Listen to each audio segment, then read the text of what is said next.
Magandang umaga, magandang tanghali at magandang gabi sa inyong lahat. Welcome to my YouTube channel, Trending Pinas TV. At ngayon, bigyan natin ng reaksyon ang bagong pasabog ngayon at trending na balita ngayon sa ating bansa. Congressman Leandro Libesti maghahain ng cyber libel laban kay Yusek Claire Castro. Batay sa mga ulat, ugat sa kaso ang pahayag ni Castro na umano'y pagbenta ni Libesti sa kumpanyang may prangkisa. Isang aligasyon, maaaring itinanggi ng kampo ng kongresista. Tayo po ay may pagkakataon naman pagkatapos ito para sa mas mahabang talakayan. Pero unang-una tayo ay narito ngayon sa Balayan Regional Trial Court para mag-file ng kaso laban kay PCO Undersecretary Claire Castro dahil sa kanyang libelous statements tungkol sa aking solar business. Hindi ko po binenta ang prangkisa dahil wala akong kumpanyang may prangkisa na binenta ko. Ang binenta kong kumpanya ay walang prangkisa. At hindi ko naman pong nais na masaktan si Yusek Claire Castro, ngunit kailangan ko lang pong depensahan ang aking pangalan dahil ilang vlog na po siya tungkol sa akin at ayon po sa advice ng aking lawyer, maraming salamat po kay Attorney Topacio sa kanyang guidance, napakarami pong grounds to file a case on Yusek Claire Castro for libel at based on the advice po of Attorney Topacio, pagpaplanuhin natin pa po ang iba pang mga legal na hakbang in response to all of these libelous statements. Pero ang pangunahing pakay ko po ay depensahan ang aking pangalan at gusto ko pong linawin sa inyong lahat, wala akong binentang prangkisa. Sir, bakit libel ang hindi cyber libel? If these statements were made over a Ito po ay civil suit po kasi. Yung cyber libel is in connection with the libel law under the revised penal code. Ito po ay under the civil code na ang principle po nito, kung ikaw ay may ginawang isang bagay na naka-injure ng isang tao, ng kapwa-tao mo, you are liable to pay for damages.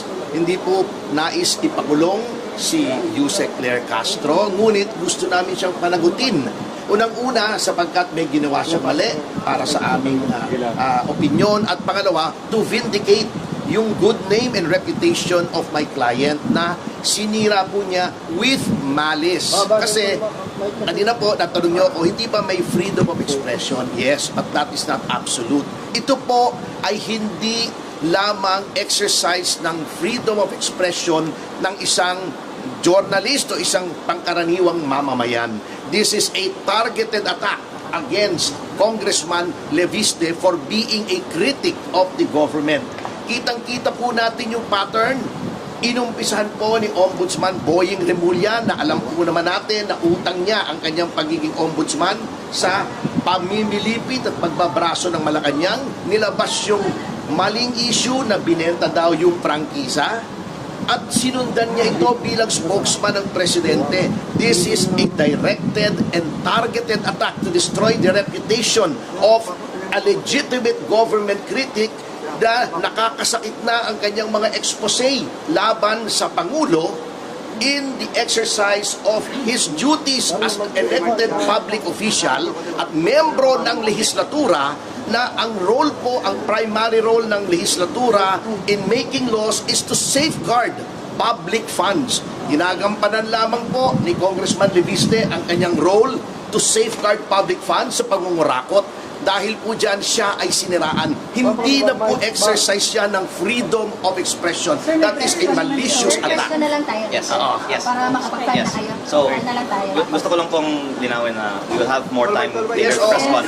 Pero ang nais ko lang pong linawin ay nothing personal against anyone in government. Ayoko pong masaktan si Yusek Claire Castro at hindi ko po din kaaway ang administrasyon. Sila po ay nagpahayag tungkol sa akin, kaya ngayon po ako po ay sumasagot.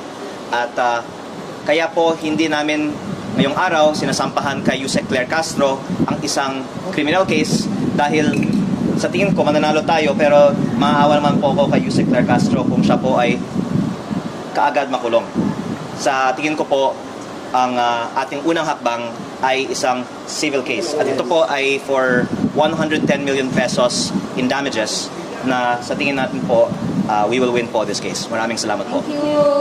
Salamat po sa inyo. SPNEC po ito, no? SPNEC. Kung ikaw, SPNEC. So, in his personal capacity, confirm ko na yung Sorry, this is my personal.